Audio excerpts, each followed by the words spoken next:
माताओं बहनों, सादर जय श्री कृष्ण। हमारे YouTube चैनल में आप सभी का बहुत बहुत स्वागत है। मैं हूं आपके साथ आचार्य धर्मेंद्र शास्त्री। सबसे पहले तो आपको और आपके पूरे परिवार को रक्षाबंधन महापर्व की बहुत बहुत शुभकामनाएं और बधाइयां।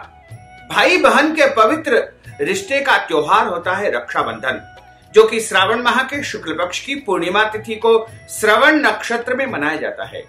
इस बार 3 अगस्त 2020 सोमवार के दिन रक्षाबंधन का त्योहार मनाया जाएगा।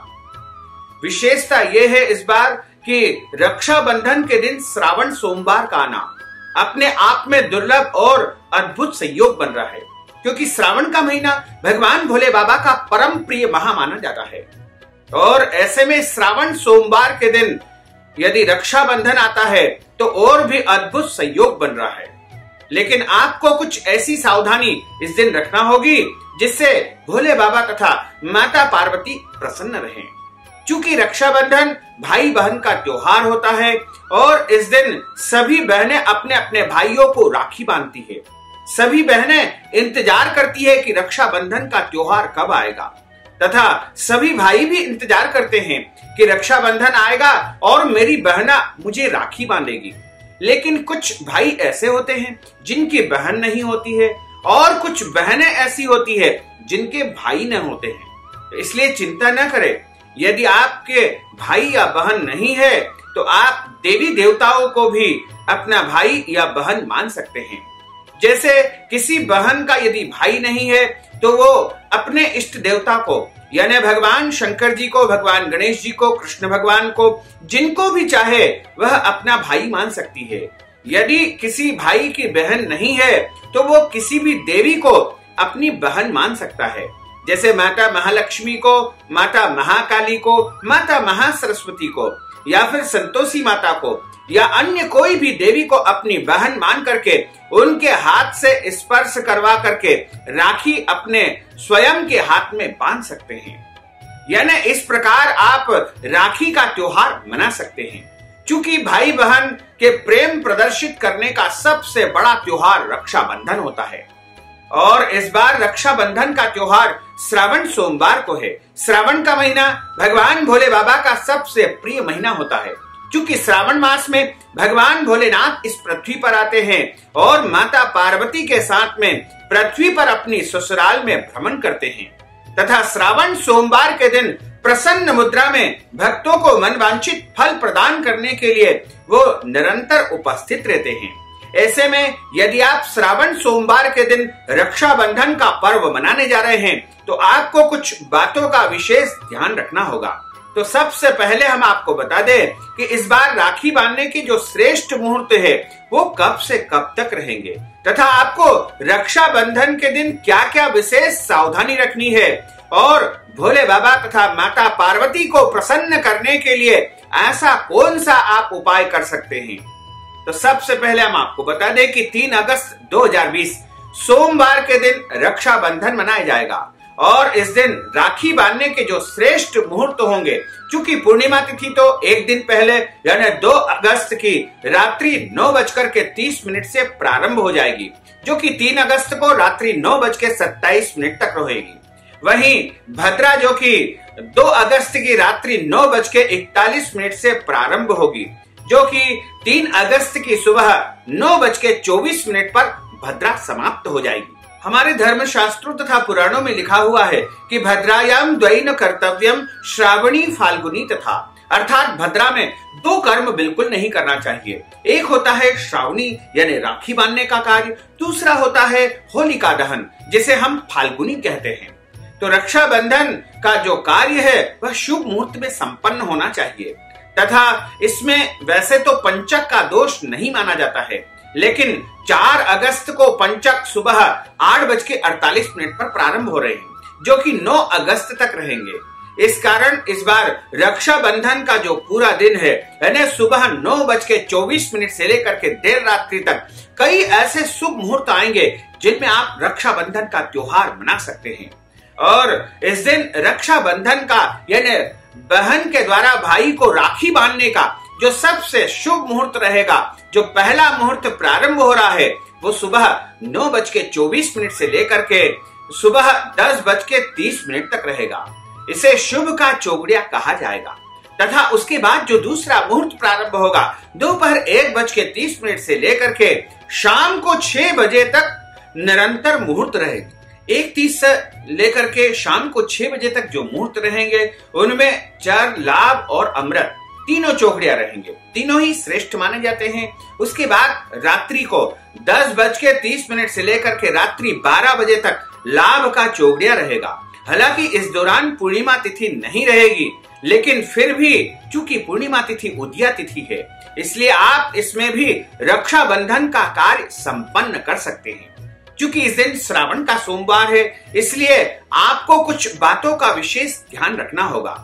सबसे पहली बात तो यह है कि आपको सूर्योदय के पहले उठ जाना चाहिए और सूर्यास्त के समय सोना भी नहीं चाहिए। यानी सूर्योदय और सूर्यास्त के समय आपको सोना नहीं चाहिए। और उसके बाद दूसरी बात यह ध्यान रखना है कि जब आप अपने भाई को राखी बांधती है तो सबसे पहले आपको शिव परिवार को राखी अर्पण करना चाहिए। शिव परिवार का अर्थ होता है भगवान गणेश जी, जो कि उनके पुत्र है। सबसे पहले उनको पूजन पाठ करने के बाद राखी अर्पण करना चाहिए तथा उसके बाद माता गौरी यानी पार्वती जी को राखी अर्पण करना चाहिए। उसके पश्चात उनके पुत्र कार्तिक स्वामी को भी राखी अर्पण करना चाहिए तथा भगवान भोलेनाथ के जो प्रिय गण है नंदीगण, उनको भी राखी अर्पण करना चाहिए। और इसके पश्चात भगवान भोले बाबा के जो आभूषण है, नाग देवता है, उनको भी राखी अर्पण करना चाहिए तथा उसके पश्चात भगवान भोले बाबा को राखी आप अर्पण करें और उसके बाद ही अपने भाई को राखी बांधना चाहिए। इस प्रकार यदि आप राखी बांधेंगे तो निश्चय ही भोले बाबा माता पार्वती का भरपूर आशीर्वाद आपको प्राप्त हो सकेगा और शिव परिवार की अपार कृपा आपके परिवार पर हमेशा हमेशा के लिए बनी रहेगी।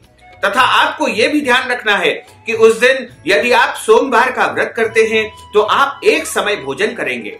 दिन में आप चाहे तो फल ले सकते हैं, दूध से बनी मिठाई ले सकते हैं, लेकिन ध्यान रखें कि आप यदि रक्षाबंधन का पर्व दिन में मनाते हैं और आप मिठाई खाते हैं तो आप मावे की या फलाहारी मिठाई का प्रयोग कर सकते हैं। अन्न का जैसे हलवा इत्यादि जो मीठी वस्तु है उनका उपयोग आप बिल्कुल न करें।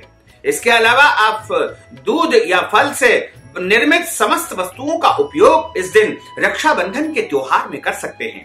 तथा यदि आप श्रावण सोमवार का व्रत करते हैं तो आप शाम के समय जो भी भोजन तैयार करें सबसे पहले भोले बाबा को अर्पित करें। उसके बाद ही आपको एक समय भोजन करना चाहिए।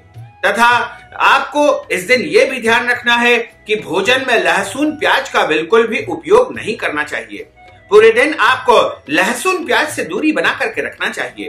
तथा रक्षाबंधन चूंकि सोमवार के दिन है और कई भाई तथा कई बहनें इस दिन अनेकों अनेक रंग के कपड़े पहन करके सज धज करके तैयार होते हैं, तो आपको यह ध्यान रखना होगा कि श्रावण का सोमवार है और सोमवार के दिन रक्षाबंधन है, इसलिए काले कपड़े आपको बिल्कुल नहीं पहनना है, क्योंकि भोले बाबा और माता पार्वती को काले कपड़े जो है प्रिय नहीं होते हैं। इसलिए आप इस बात को विशेष रूप से सावधानी रखें तथा ध्यान में रखें। और जो व्यक्ति इस दिन श्रावण सोमवार का व्रत करता है या नहीं भी करता है तो उनको इस दिन दाढ़ी नहीं बनवाना चाहिए, शेविंग नहीं करना चाहिए तथा कटिंग भी नहीं करवाना चाहिए या शरीर के अंग के कोई भी बाल नहीं कटवाना चाहिए। कई लोग राखी बंधवाने के पहले अच्छी प्रकार से शेविंग करते हैं, तैयार होते हैं और महिलाएं भी ब्यूटी पार्लर जाकर के आईब्रो आदि इत्यादि बनवाती है, तो उनको ध्यान रखना चाहिए कि एक दिन पहले ही 2 तारीख को वो दाढ़ी कटिंग करवा ले और समस्त तैयारियां उस दिन कर सकते हैं। इसके अलावा आपको यह ध्यान रखना है कि इस दिन बिल्व पत्र नहीं तोड़ना चाहिए, क्योंकि श्रावण सोमवार है इसलिए आपको बिल्व पत्र नहीं तोड़ना चाहिए। एक दिन पहले ही आपको बिल्व पत्र तोड़ करके रख लेना चाहिए। तथा रक्षाबंधन और श्रावण सोमवार दोनों का अद्भुत संयोग है। ऐसे में किसी भी व्यक्ति से आपको लड़ाई झगड़ा वाद विवाद बिल्कुल नहीं करना चाहिए। इस दिन प्रेम का वातावरण बना करके रखना चाहिए। खास तौर से भाई बहनों को एक दूसरे से विवाद नहीं करना चाहिए, लड़ाई नहीं करना चाहिए, क्योंकि यदि आप लड़ाई करेंगे तो आपके घर में कलह की स्थिति निर्मित होगी और आपके घर में जो है अशांति उत्पन्न होगी और आपके घर की समृद्धि वापस चली जाएगी। इसलिए आप लड़ाई झगड़ा या क्रोध या वाद विवाद बिल्कुल घर में न करें। सभी एक दूसरे से प्रेम बना करके रखेंगे तो आपके लिए यह त्योहार उपलब्धिदायक रहेगा। इसके अलावा इस दिन आपको ये भी ध्यान रखना है कि कोई भी पेड़ पौधे नहीं काटना चाहिए, क्योंकि रक्षाबंधन का त्योहार हरियाली का त्योहार होता है तथा श्रावण का सोमवार भी हरियाली का त्योहार होता है। ऐसे में हमको वृक्षारोपण करना चाहिए, न कि वृक्षों को काटना चाहिए। इसलिए इस दिन किसी भी वृक्ष को, पेड़ पौधे को काटना नहीं चाहिए। पूजा के लिए आप फूल का उपयोग कर सकते हैं, फूल तोड़ सकते हैं, इसमें कोई दोष नहीं है, कोई संशय नहीं है। साथ ही भोले बाबा के सामने जो नारियल चढ़ाया जाता है उसको तोड़ना या फोड़ना नहीं चाहिए। पूरा का पूरा नारियल भगवान भोलेनाथ के सामने अर्पण कर देना चाहिए।